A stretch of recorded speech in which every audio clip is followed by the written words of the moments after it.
Je vous ai rendu visite le mois dernier.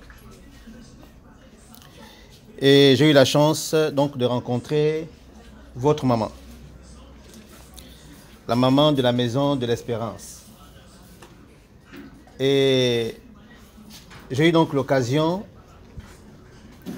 d'être informé des petits soucis qui se présentaient ici.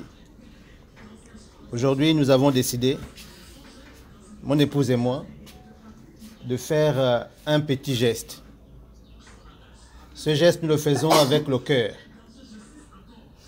Nous le faisons avec amour. Nous n'avons pas apporté grand-chose. Nous avons apporté des choses en fonction de ce que nous avons pu constater et de ce que nous avons entendu. Au début, il faut dire que quand nous avions commencé, je l'ai fait sur la base de mes propres revenus. En tant que pasteur, j'avais un salaire, j'avais l'appui de mon église locale. Ensuite, en plus, je cherchais des marchés où je peux avoir un peu de fonds pour essayer de faire ce que je peux faire. Bon, ça on peut le faire pendant un temps, ensuite c'est un peu difficile d'être pasteur, de chercher de bricole quelque part, de faire, enfin, à un moment donné c'est un peu difficile. Donc on s'appuie beaucoup plus sur des amis, des personnes que nous connaissons déjà, vers lesquelles nous tournons. Voilà. Donc il n'y a pas de ressources qui soient propres à nous. Il y a des orphelins, il y a des enfants démunis, il y a des enfants abandonnés également. Donc voilà un peu l'ensemble de la population. Je crois que c'est un peu cela, ce que nous avons à dire.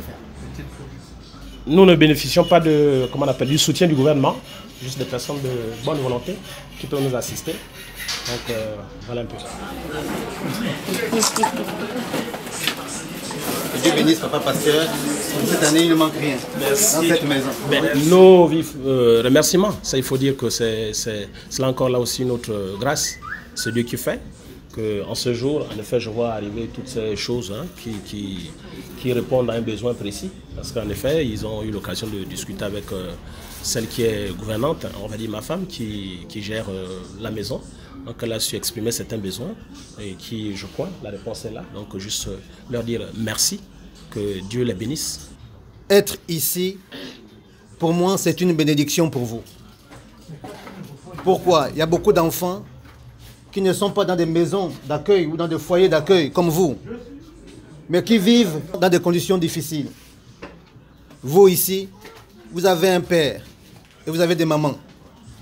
Et le papa vous donne tout l'amour nécessaire. Mettez-vous au travail à l'école. Concentrez-vous pour vos études. C'est-à-dire que les gens qui vous ont abandonné puissent avoir honte de vous demain parce que vous serez des directeurs de demain, des ministres de demain, des chefs d'État de demain. Alors qu'il est important que vous puissiez donc mettre le paquet dans vos études et ne jamais penser que vous êtes les maltraités. Bien au contraire, vous êtes les privilégiés parce que vous êtes les enfants de Dieu. Vous connaissez le cantique? Oh mon Dieu, tu es bon. Oh mon Dieu, tu es bon.